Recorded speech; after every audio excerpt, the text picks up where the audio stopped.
రాష్ట్రంలో సర్కారు మారిన విశాఖలోని రాణి చంద్రమణిదేవి ఆసుపత్రికి మల్టీ స్పెషాలిటీ హోదా దక్కడం లేదు. ఇక్కడ వసతులు ఉన్న వైద్యుల కొరత కారణంగా ప్రజలు ప్రైవేటు వైద్యులను ఆశ్రయిస్తున్నారు. గత వైసీపీ ప్రభుత్వ హయాంలో పంపిన ప్రతిపాదనలకు మోక్షం కలగకపోవడం తీవ్ర దుమారం రేపుతోంది.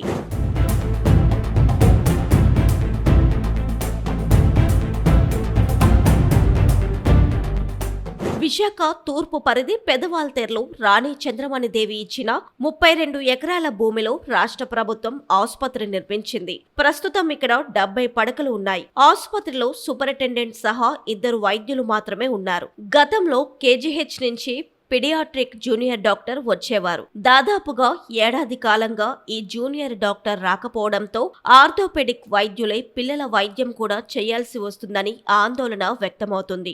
ఆసుపత్రిలోని ఆఫీస్లో 29 మంది రెగ్యులర్, 6 కాంట్రాక్ట్ సిబ్బంది ఉన్నారు. అలాగే వార్డులలో 13 మంది నర్సులు, 12 మంది సెక్యూరిటీ గార్డులు పనిచేస్తున్నారు. ₹1 కోటి వ్యయంతో నిర్మించిన కొత్త ఓపీ బ్లాక్ మినహా ఆసుపత్రిలో పెద్దగా అభివృద్ధి అంటూ జరగడం లేదని ప్రజలు వాపోతున్నారు.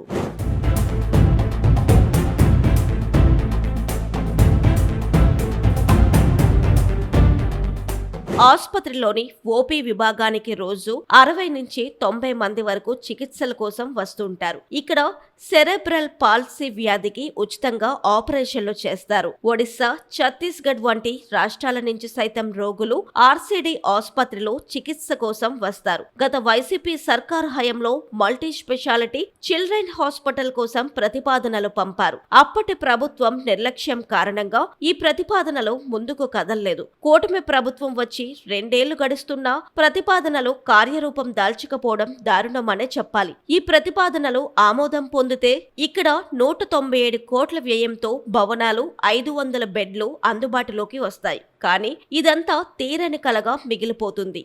ఏటా ఆసుపత్రికి సగటున ప్రభుత్వం 60 లక్షల వరకు బడ్జెట్ కేటాయిస్తుంది.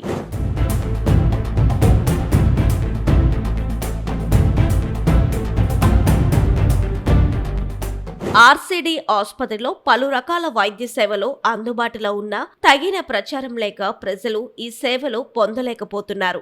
ఆసుపత్రిలో పిల్లలు, పెద్దలకు ఫిజియోథెరపీ చికిత్స చేస్తున్నారు. ప్రత్యేక అవసరాలు గల పిల్లలకు పాఠశాల సైతం నిర్వహిస్తున్నారు. చేతులు, కాళ్లు ఫ్రాక్చర్ అయితే పిండి కట్టు వేస్తారు. ముఖ్యంగా చిన్నపిల్లల్లో వచ్చే వంకర పాదాలకు ఇక్కడ ఉచితంగా ఆపరేషన్లు చేస్తున్నారు. ప్రస్తుతం ఇక్కడ 26 మంది ఇన్ పేషెంట్లు ఉన్నారు. రోగులకు ఇచ్చే మందుల సరఫరా బాగానే ఉంది. వైద్య ఆరోగ్య రంగానికి ఎంతో ప్రాధాన్యత ఇస్తున్న కూటమి సర్కార్ ఇప్పటికైనా స్పందించి ఆర్సీడీ ఆసుపత్రికి మల్టీ స్పెషాలిటీ హోదా కల్పించాలని విశాఖ ప్రజలు కోరుతున్నారు.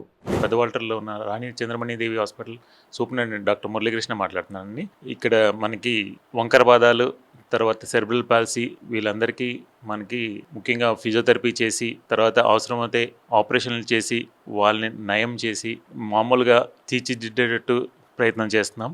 సో మీ అందరూ ఈ సదుపాయాలు ఉపయోగించుకుంటారని కోరుకుంటున్నాం. యూజువల్గా ఇది 9 to 4 ఓపీ ఉంటుందండి. మీరు ఏ టైంలో అయినా రావచ్చు. ఎల్లప్పుడూ మా హాస్పిటల్ సిబ్బంది ఉంటారు. మీరు ఏ టైంలో వచ్చినా సరే అందరూ చూసుకుంటాం.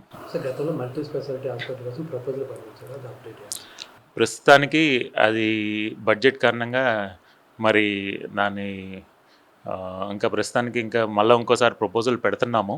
అది కూడా వచ్చేటట్టు ప్లాన్ చేస్తున్నాము.